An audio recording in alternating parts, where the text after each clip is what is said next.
Olá, no quadro Entrevista de hoje recebemos a magistrada Salete Silva Somariva, que é desembargadora do Tribunal de Justiça de Santa Catarina. E ela está aqui para falar sobre o direito ao esquecimento, que também é conhecido como o direito de ser deixado em paz ou de estar só.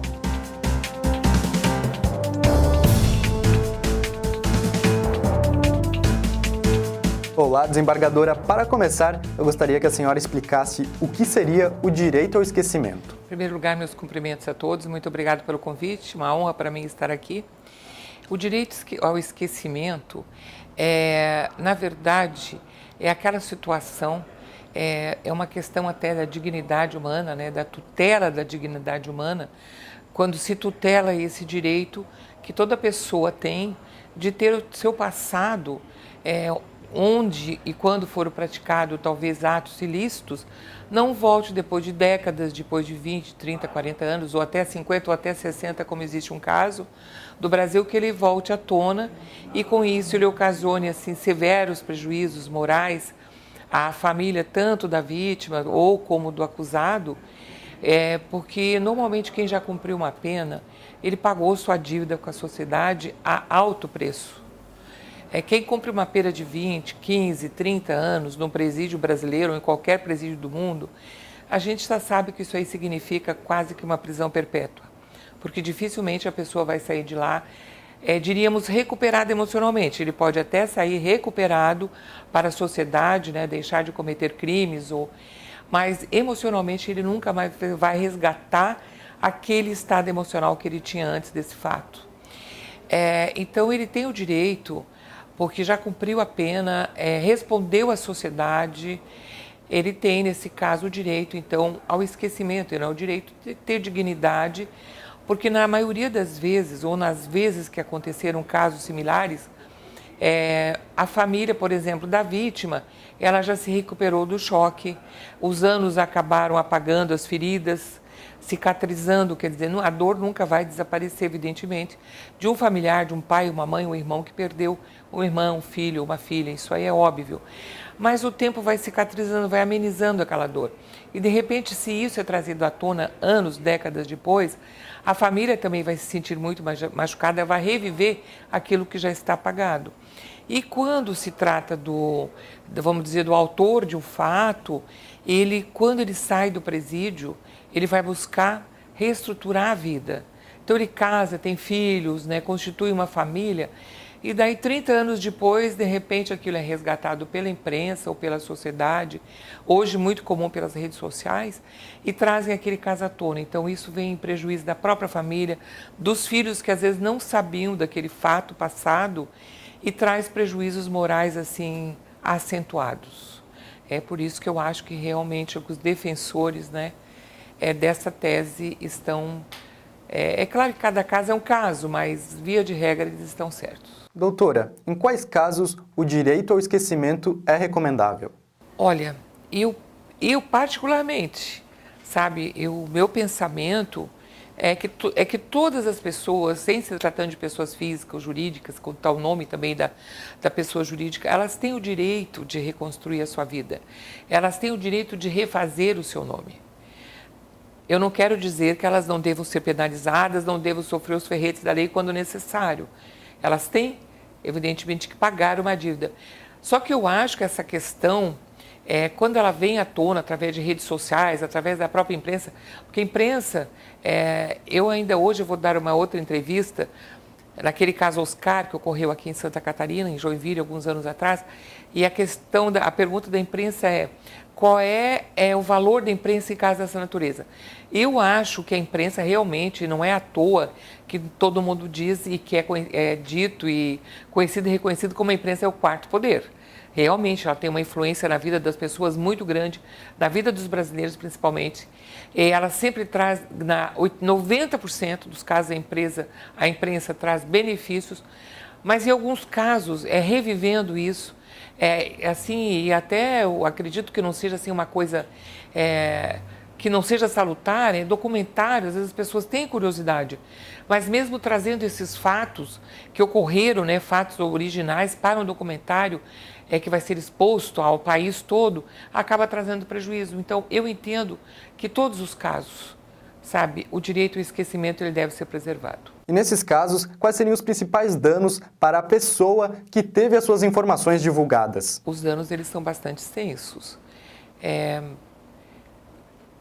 Eu sei de casos, por exemplo, que houve uma desestrutura familiar total, um caso que foi levado, acho que através até das redes sociais, não foi caso de documentário, nem filme, nem um programa de televisão lá sobre os crimes que ocorreram na década de tal ou em outra década, mas um caso que foi trazido e isso aí foi muito polêmico, o casal acabou se separando, um dos filhos do casal tentou suicídio, porque ele não sabia daquelas questões.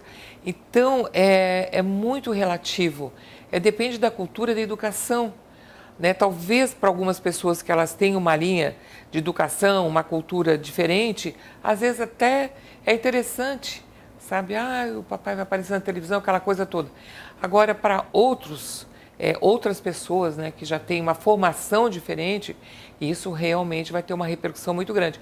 Então, a repercussão psicológica na família, nos filhos, nos vizinhos, a ponto da pessoa não ter mais o afã para sair, para dar um passeio, para chegar à rua, chegar na janela, porque o vizinho da frente está dizendo, ele cometeu um crime, ele matou. Então, essa repercussão é muito grande. E mesmo uma repercussão financeira. E eu digo isso porque a pessoa também no trabalho, isso aí vai ter uma repercussão, porque hoje nós vivemos numa sociedade totalmente crítica. É uma sociedade que não aceita nenhum tipo de erro, nem no presente, passado e futuro. Então, se ela souber que aquela pessoa cometeu um delito lá 20 anos atrás ou 30, ele vai sofrer restrições no mercado de trabalho, ele vai sofrer restrições na empresa, ele vai perder a clientela. Então, é uma série de coisas, né? Nós temos que analisar o contexto geral. Para a senhora, é mais difícil de ser aplicado o direito ao esquecimento com o advento da internet e das redes sociais? Não há dúvida, né? Isso aí, com o advento da internet, evidentemente, isso aí se tornou muito mais fácil. Porque com o armazenamento de todas as informações, né, que essas redes têm, históricos, fotos, vídeos de casos que aconteceram há muito tempo, o resgate que se faz, né, através do que se tinha há anos atrás. Esses tempos eu sei que estava procurando porque há 30, 40 anos atrás, as revistas famosas que traziam todas as histórias, e era assim muito, muito interessante porque a televisão ainda no tempo ainda não existia, ou existia muito assim incipientemente no início, né? Então era o Cruzeiro e a Manchete, eram revistas assim revolucionárias. Então eu estava à procura dessas revistas, até perguntar se por acaso tinha algum exemplar, porque queriam resgatar uma história também de um crime que deu grande repercussão. Então isso tudo trazido para a internet, ou hoje para as redes sociais, é óbvio que se tornou muito mais, né? Muito mais fácil se trazer essas questões, né, do que antes das redes estarem vamos dizer, no patamar que hoje estão, né? E na opinião da senhora, o direito ao esquecimento não acaba entrando em conflito com outros direitos, como, por exemplo, o de liberdade de expressão? Aí eu vou chegar naquela questão. Eu acho que até... Porque eu acredito, como eu te disse, e não sou eu apenas, a imprensa realmente é o quarto poder. Mas nós temos que pensar naquela premissa, que o meu direito acaba onde começa o teu. Então, eu entendo que a imprensa ela tem um papel fundamental na vida de uma nação. Depois de algum tempo, nós passamos a viver uma ditadura travestida de democracia. E nós, todos os brasileiros, estavam assim vivendo como num sonho. E a imprensa teve um papel fundamental, acordou. Foi um acorda Brasil, acorda brasileiro. A questão é essa, está acontecendo isso. Então, eu reverencio a imprensa por isso. E todos os brasileiros devem fazer isso. Porque ela trouxe a verdade, ela trouxe à tona a verdade.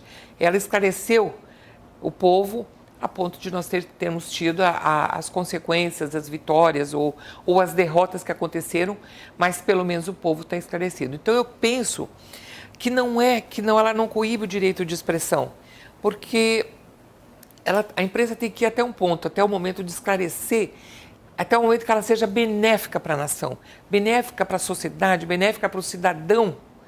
Mas no momento também que ela se utilizar dessa questão para vender, sabe? Daí então ela já perde o princípio básico dela, quer esclarecer e beneficiar. Então, por isso que eu acho que não atrapalha. Ela tem o direito de expressão, tem o direito de... né, mas nessa questão aí também ela tem o dever do respeito à cidadania, à dignidade humana e à própria pessoa.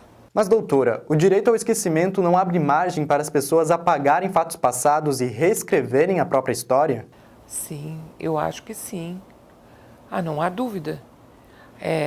Ela abre esse parênteses, né? Ela abre uma lacuna e as pessoas passam a reescrever a própria história. Mas eu acho que isso até, em parte, é benéfico. Né? As pessoas precisam, em um determinado momento da vida, mesmo que não tenha acontecido nada com ela, mesmo que ela não tenha sido sofrido essa questão do... né? Que ela tenha tido violado o direito ao esquecimento, chega num momento da vida que as pessoas começam a reescrever a história.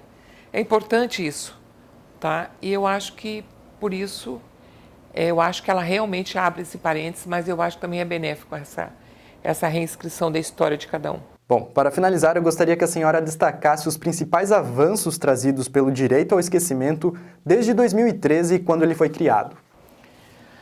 Não são muitos, né? Porque nós estamos iniciando essa jornada, né?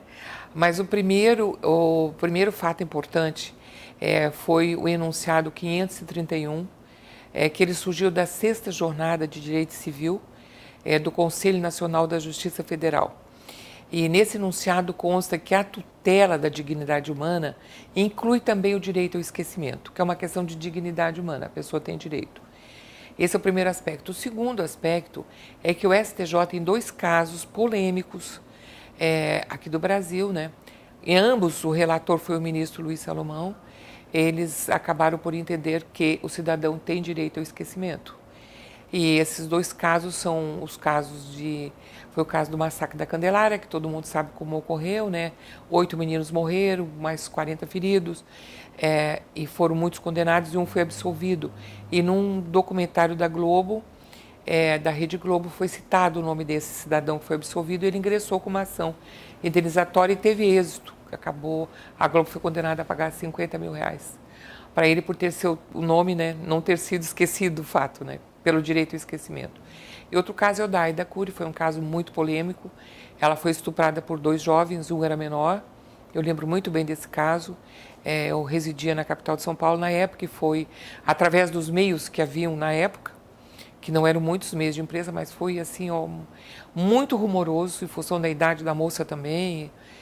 E a família também, foi feito um documentário, agora eu não sei qual foi a rede de TV, para contar a história. Eles ingressaram também com uma ação, mas eles, apesar de o ministro ter entendido que todo o ser humano, né, tem direito ao esquecimento por uma questão de dignidade humana, mas ela não teve êxito, a família não teve êxito, porque ele também entendeu que como já 6 décadas se passaram, já ninguém mais conhecia o caso, então já não ia ter prejuízo mais para ninguém em função daquele documentário ou daquele programa. E a própria lei da internet, né? A lei da internet, ela veio normatizar uma coisa que precisava ser normatizado, né? E ainda tem muita coisa a ser normatizado. Mas ela normatizou de modo que, depois de 2014, o provedor ou outros profissionais não podem mais retirar ou manter no ar, nas redes sociais, vídeos, fotos, matérias, né? Simplesmente porque alguém pede, eles não podem fazer isso. Toda matéria, todo vídeo, toda foto que quiser ser retirada, tem que ser requerida ao juiz, um juiz de direito, e o juiz que vai determinar. Então, eu acho que os juízes, normalmente, claro, têm feito isso, né? Até por uma questão também de dignidade, uma questão moral, uma série de coisas, uma série de valores, né, que envolve essa questão. Então, eles têm feito isso seguidamente, e eu acho que isso também é uma questão, né, de defender essa questão do direito, né, ao esquecimento, do direito de viver em paz, do direito de reconstruir sua vida, do direito de até reescrever mesmo a sua história. Ok, eu gostaria de agradecer a senhora pela entrevista. Muito obrigado. Eu que agradeço.